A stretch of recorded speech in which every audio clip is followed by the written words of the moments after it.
बोल मुरलिया वाले सरकार की, बोल सच्चिदानंद आनंद कंद भगवान श्री कृष्ण महाराज की, बोल सीताराम जी महाराज की, बोल हनुमंत लाल की, बोल गौरी शंकर भगवान की, बोल क्षेत्रपाल देवताओं की, बोल दिक्पाल देवताओं की, बोल सभी देवी देवताओं की। ओम सद्य सिंदूरवदनो देवकात् पंकजस्ननम् वाशर्मणियुतं शां राशिं नाशयेत् विघ्नानां शुंखैस्तदन्तश्च कपिलो गजकर्णकः लंबोदरश्च वित्तो विघ्ननाशो विनायकः धूम्रकेतुर्गणाध्यक्षो भालचन्द्रो गजाननः द्वादशैतान् नामानि या पथे शृणुयादपि विद्यारंभे विवाहे च प्रवेशे निर्गमे तथा संग्रामे संकटे चैव विघ्नस्तस्य न जायते। शुक्लांबरधरं देवं शशिवर्णं चतुर्भुजं प्रसन्नवदनं ध्यायेत् सर्वविघ्नोपशान्तये। व्यासं वसिष्ठनप्तारं शक्तेः पौत्रं कल्मषं पराशरात्मजं वन्दे सुक्तातं तपोनिधिं। व्यासाय विष्णुरूपाय व्यासरूपाय विष्णुवे नमो वै ब्रह्मनिधे वासिष्ठाय नमो नमः। अचतुर्वदनो ब्रह्मा दुबाहुर्परो हरि अभाल्लोचना शंभुर्भगवान् बादरायणः सर्वमङ्गलमाङ्गल्ये शिवे सर्वार्थसाधिके शरण्ये त्र्यम्बके गौरी नारायणी नमोस्तुते। शरणागत दीनार्थ परित्राणपरायणे सर्वस्यार्ति हरे देवी नारायणी नमोस्तुते। ओम सर्वस्वरूपे सर्वेशे सर्वशक्ति समन्विते भयभ्यस्त्राहिनो देवी दुर्गे देवी नमोस्तुते। ओम रोगान् शेषानपहंसि तुष्टां रुष्टा तु कामां सकलां भीष्टां त्वामाश्रितानां न विपन्नराणां त्वामाश्रितायाश्रयतां प्रयान्ति। ओम सर्वाबाधा प्रशमनं त्रैलोक्यस्याखिलेश्वरी एवमेव त्वया कार्यमस्मद्वैरी विनाशनम्। एक बार बोलो दुर्गा मैया की जय। बोल वृंदावन बिहारी लाल की जय। बोल राधा रानी सरकार की जय। आइए आज श्रीमद् भागवत का तृतीय दिवस, तृतीय दिवस की कथा में हम लोग प्रवेश करेंगे। आज कथा का आरंभ परीक्षित जन्म से शुरू होगा। जिस जिस कथाओं का क्रम आता जाएगा उस तरह से कथाओं का प्रतिपादन करते रहेंगे हम।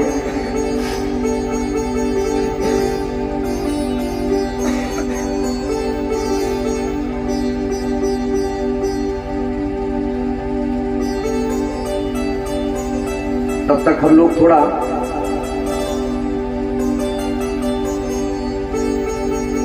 सभी लोग आत्मा को पवित्र करने के लिए भगवान का कीर्तन करेंगे। कीर्तन इसलिए किया जाता है क्योंकि इस संसार में सभी लोग माया के वशीभूत होकर नर्तकी की तरह नाच रहे हैं। माया नर्तकी है, वो अपने साथ सबको नचा रही है, लेकिन नर्तकी का अगर आप उल्टा कर दीजिए तो उसका मतलब ही कीर्तन हो जाता है। इसलिए माया रूपी नर्तकी से बचने के लिए हमें कीर्तन अवश्य करना चाहिए।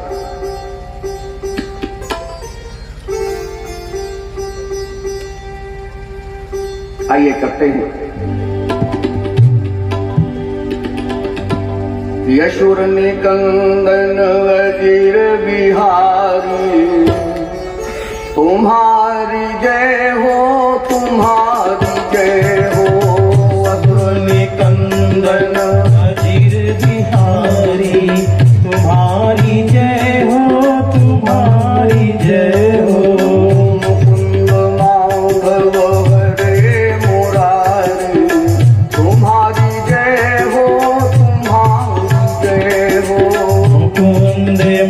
माधव अजीर बिहारी तुम्हारी जय हो तुम्हारी जय हो।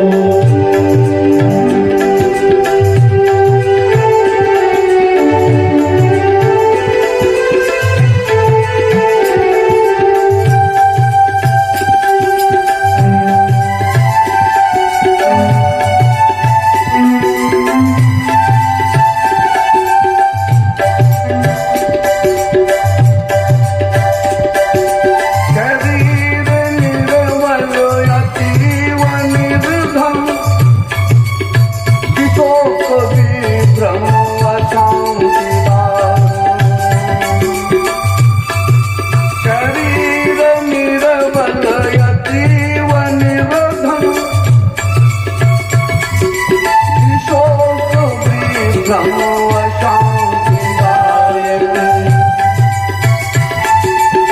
नष्ट कीजिए ये कष्ट भारी तुम्हारी जय हो तुम्हारी जय हो।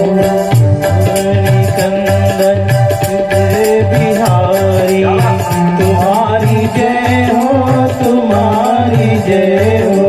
असुर निकंदन अजीर बिहारी तुम्हारी जय हो तुम्हारी जय हो।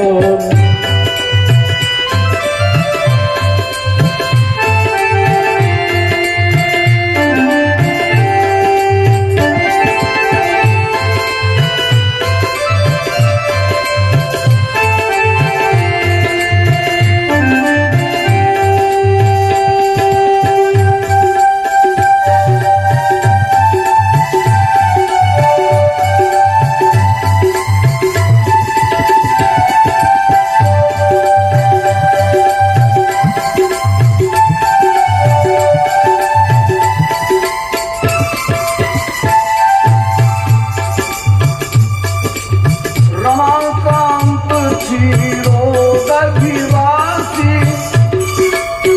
राधापति मथुरेश प्रवासी। राधापति मथुरेश प्रवासी राधापति मथुरेश प्रवासी। रमाकांत क्षीरोदधिवासी राधापति मथुरेश प्रवासी। ओ राधापति मथुरेश प्रवासी राधापति मथुरेश प्रवासी। शांति दीजिए शांति सारी तुम्हारी जय हो तुम्हारी जय हो। असुर निकंदन अजीर बिहारी तुम्हारी जय हो तुम्हारी जय हो।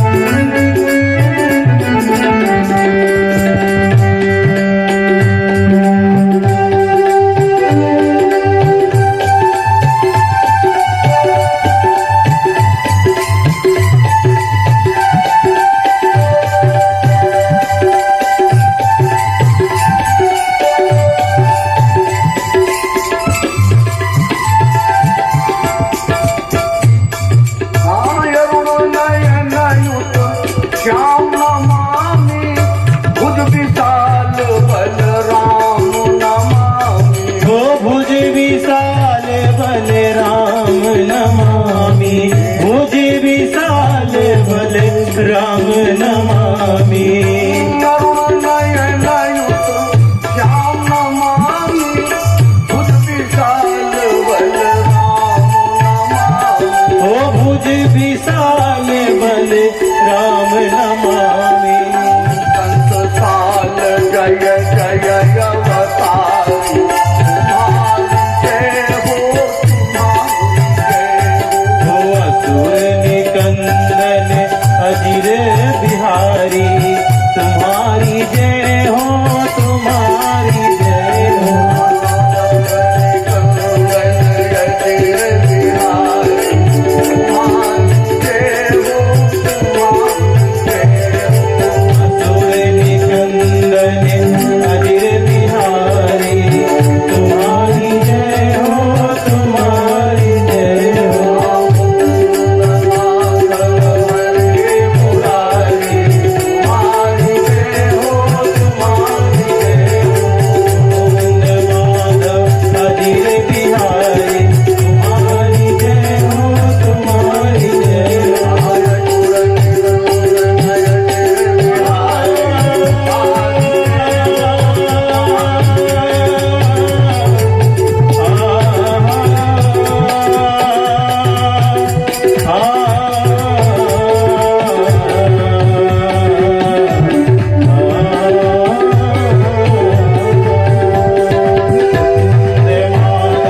नटवार लो वृंदावन बिहारी लाल की जय, बोल बलराम जी महाराज की जय। परीक्षित का जन्म। भगवान महर्षि वेदव्यास जी ने 17 पुराणों की रचना की। 17 पुराणों की रचना में अंतिम 17वां पुराण था महाभारत। और जब महाभारत का अंत होता है तो वहीं से श्रीमद् भागवत की शुरुआत होती है।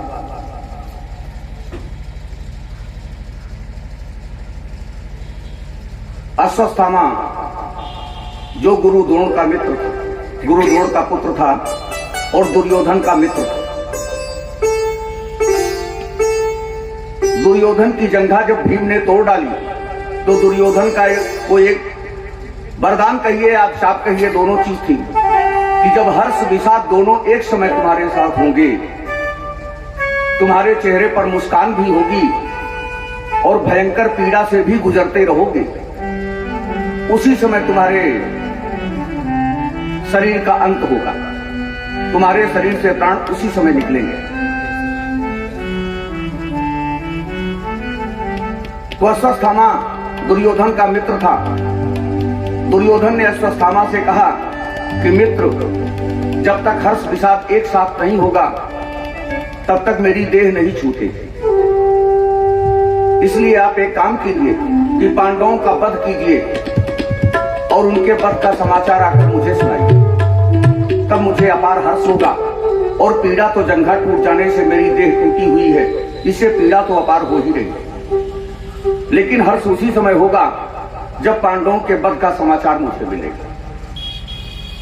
अश्वत्थामा ने कहा, मित्र, मैं इकलौता मित्र आपका बचा हुआ और वो हर उपाय करूंगा कि जिससे आपको हर्ष प्राप्त। तो पांचों पांडवों को मारने के लिए हाथ में नंगी तलवार लेकर अश्वत्थामा पहुंचा डेरे में। उसी समय कृष्ण भगवान पांचों पांडवों को लेकर बाहर गए हुए और पांडवों के पांचों पुत्र खेमे में सो रहे थे। नंगी तलवार लिए हुआ पहुंचा, वहीं पर धृष्टद्युम्न का भी अंत हुआ। अश्वत्थामा ने उसकी भी हत्या की और उसकी हत्या करने के बाद पांचों पुत्रों की, द्रौपदी के पांचों पुत्रों की निर्मम हत्या उसने कर डाली, सोते में मार दिया, जो जघन्य अपराध। एक तो बच्चे थे, दूसरा किसी भी शत्रु को यदि आप बताकर और जगाकर उससे युद्ध करके उसका वध करते हैं तो वो बच्चे भी वीरगति को प्राप्त होते हैं और तुम्हें भी विजय का एक एहसास होता है और विजय का उपहार भी मिलता है। लेकिन सोते हुए बच्चों की निर्मम हत्या करना, इससे बड़ा जघन्य अपराधी इस ब्रह्मांड में दूसरा कोई नहीं। उन बच्चों की 700 बच्चों के 700 खेमे से बाहर लिटाए गए। द्रौपदी उन पर सर पटक पटक कर रुदन कर रही थी। इतने में कृष्ण भगवान पांडवों को लेकर आ गए। द्रौपदी ने कहा, नारायण, आपने कहा था पूर्ण विध्वंस होगा, लेकिन ये मैं नहीं जानती थी कि मेरे पांचों पुत्रों का भी विध्वंस होगा।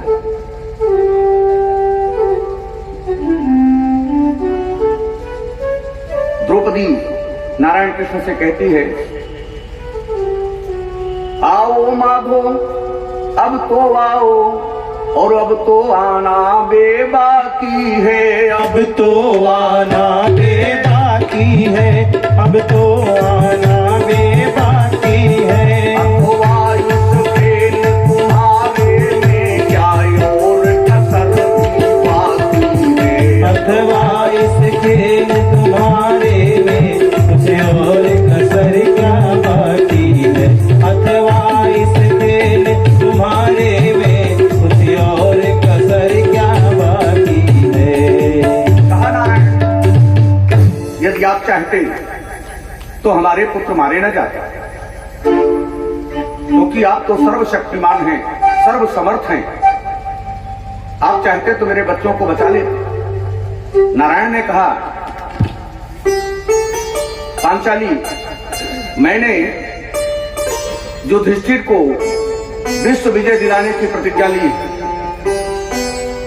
उसमें किसकी किसकी बलि चढ़ानी पड़ेगी इसका निराकरण मैंने नहीं किया।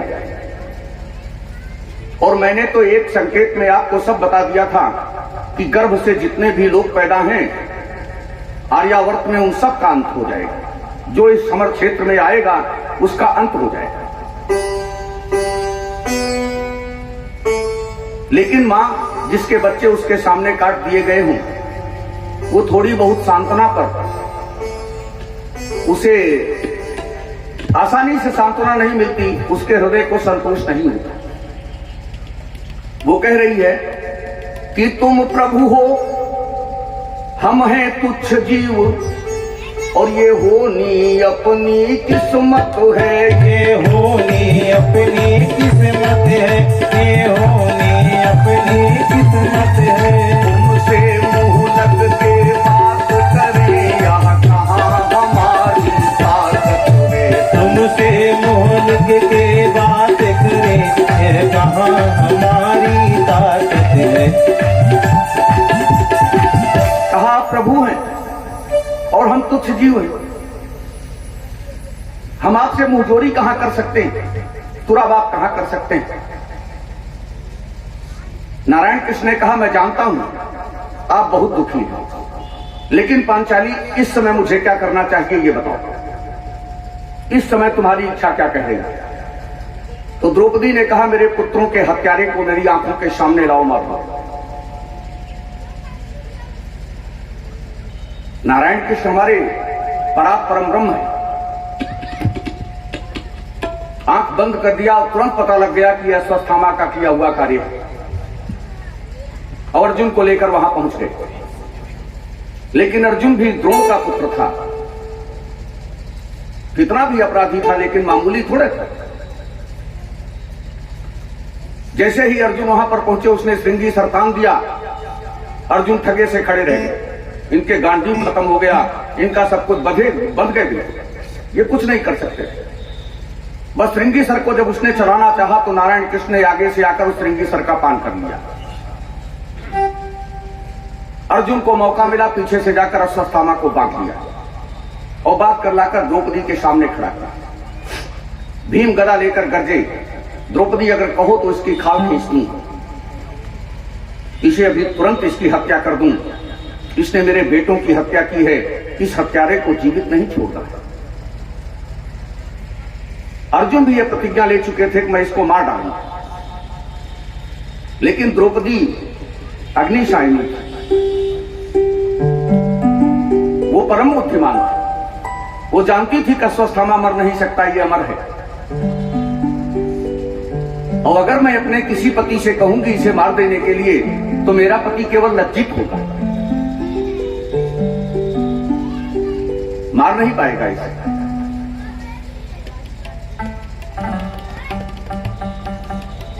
तो द्रौपदी ने कहा, यह गुरुपुत्र है, इसे छोड़ दो। मैं पुत्रों की हत्या से इसे क्षमा करता हूं। इसने जो हत्या कर दिया कोई बात नहीं, ये गुरुपुत्र था। अगर इसकी बुद्धि इतनी ही काम कर रही है, इसने इतना ही किया। और वैसे तो ये बताओ अश्वत्थामा, तुम्हारे साथ क्या व्यवहार किया जाए। अश्वत्थामा ने कहा, द्रौपदी, अगर तुम मुझे मरवा देती तो ये मैं तुम्हारा सबसे बड़ा न्याय समझूंगा।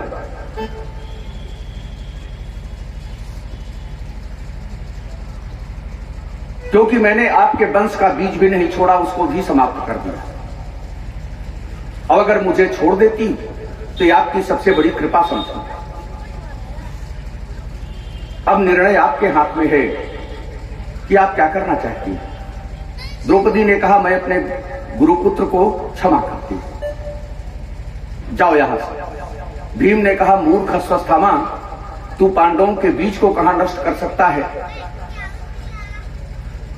कुछ लोग परमवीर होते हुए भी बड़बोलापन अपनाते हैं, और बड़बोलेपन में केवल नुकसान होता है।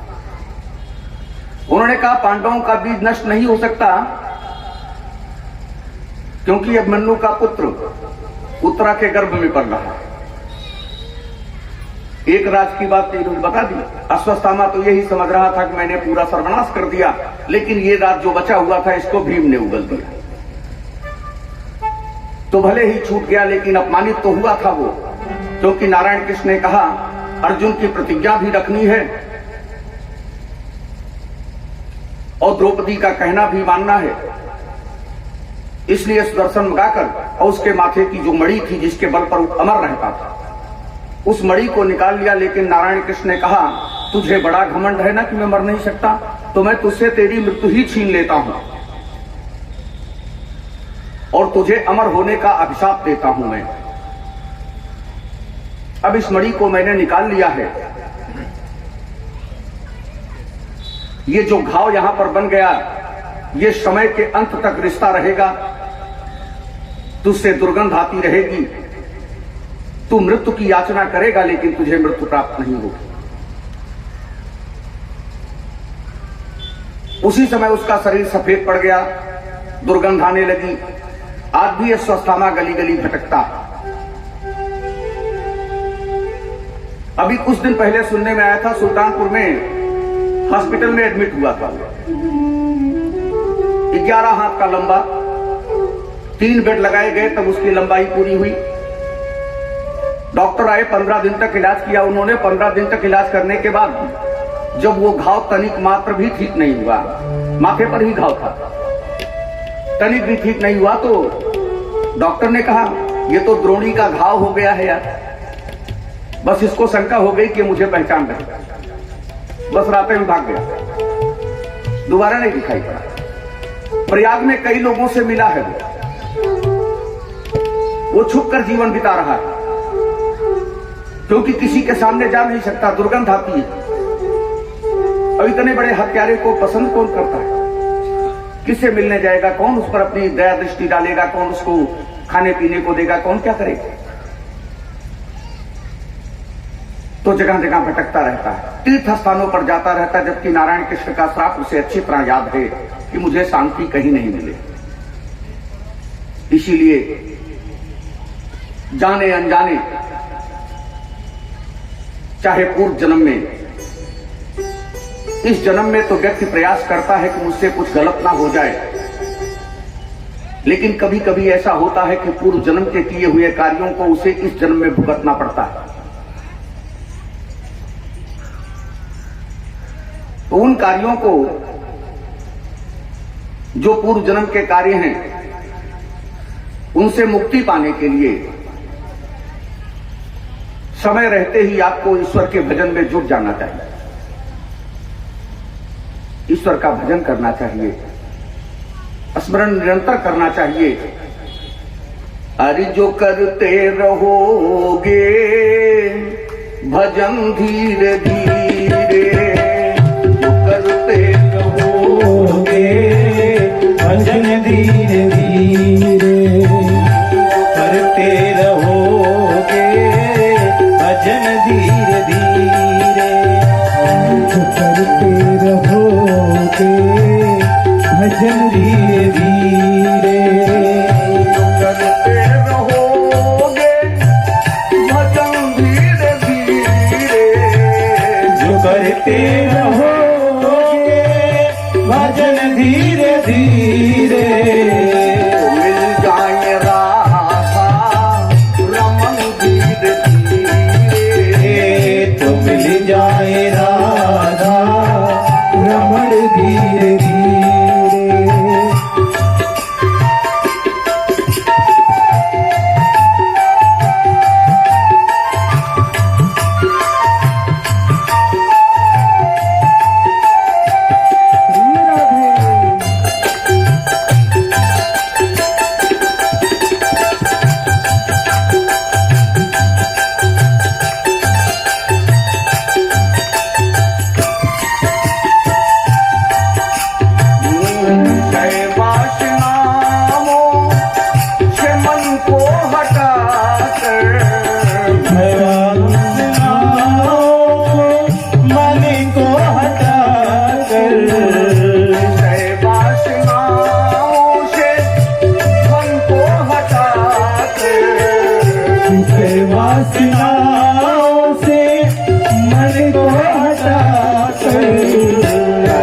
मन मगन कीर्तन करो मन मगन कीर्तन धीरे धीरे करो मन मगन कीर्तन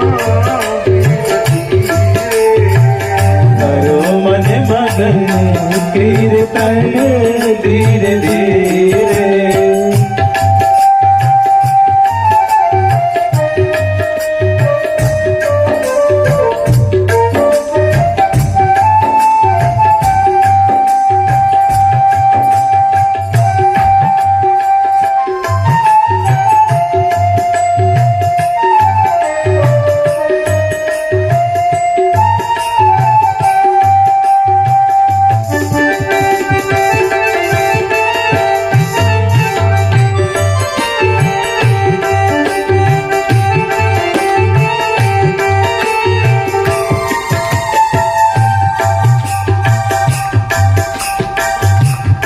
कोई साथ नहीं देता है, केवल भगवान ही साथ देने के लिए सर्वत्र खड़े रहते हैं। इसलिए जगत में नहीं कोई साथी तुम्हारा, जगत में नहीं कोई साथी तुम्हारा, जगत में नहीं कोई साथी तुम्हारा, जगत में नहीं कोई साथी तुम्हारा। कर लगाओ प्रभु से लगन धीरे धीरे, लगाओ प्रभु से लगन धीरे धीरे, लगाओ प्रभु से लगन धीरे धीरे, लगाओ प्रभु से लगन धीरे धीरे, लगाओ प्रभु से लगन धीरे धीरे, लगाओ प्रभु से लगन धीरे धीरे। मिल गई है राधा रमन धीरे मिले जय है राधा रमन धीरे धीरे,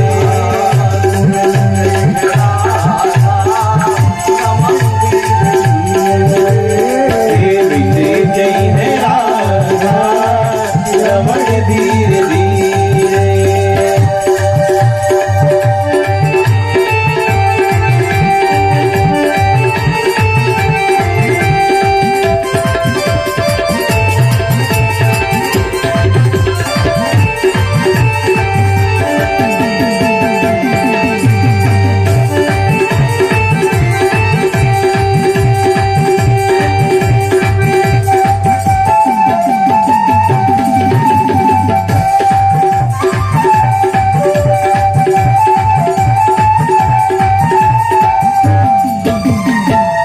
भरत अंत में ये भजन साथ देगा, भरत अंत में ये भजन साथ देगा, भरत अंत में यह भजन साथ देगा, भरत अंत में यह भजन साथ देगा।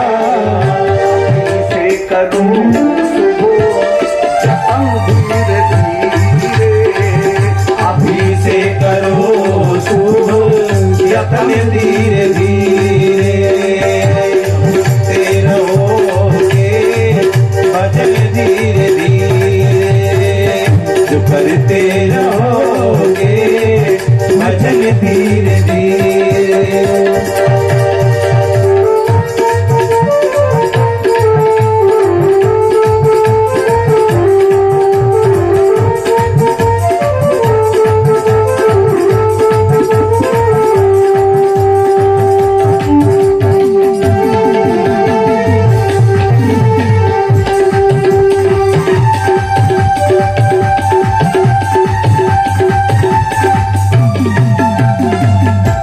एक बार बोलो वृंदावन बिहारी लाल की। की जय। इसीलिए ये शुभ जतन अभी से करना चाहिए। जब भी समय मिले भगवान की शरण में पहुंचो। भगवान की शरण में पहुंचने के लिए एक महात्मा जी मेरे पास आए। उन्होंने मुझसे कहा, गुरुजी, कबीरदास जी जो थे वो वैष्णव संप्रदाय के विरोधी थे। हमने कहा, भैया क्यों? कबीरदास के गुरु रामानंद जी जो थे वही वैष्णव संप्रदाय के संस्थापक हैं और उन्हीं का परम शिष्य कबीर वैष्णव संप्रदाय का विरोधी कैसे हो जाएगा? लेकिन कबीरदास जी कहते थे कि यदि मंदिर जाने पर तुम्हें मूर्ति दिखाई पड़ती हो तो तुम्हें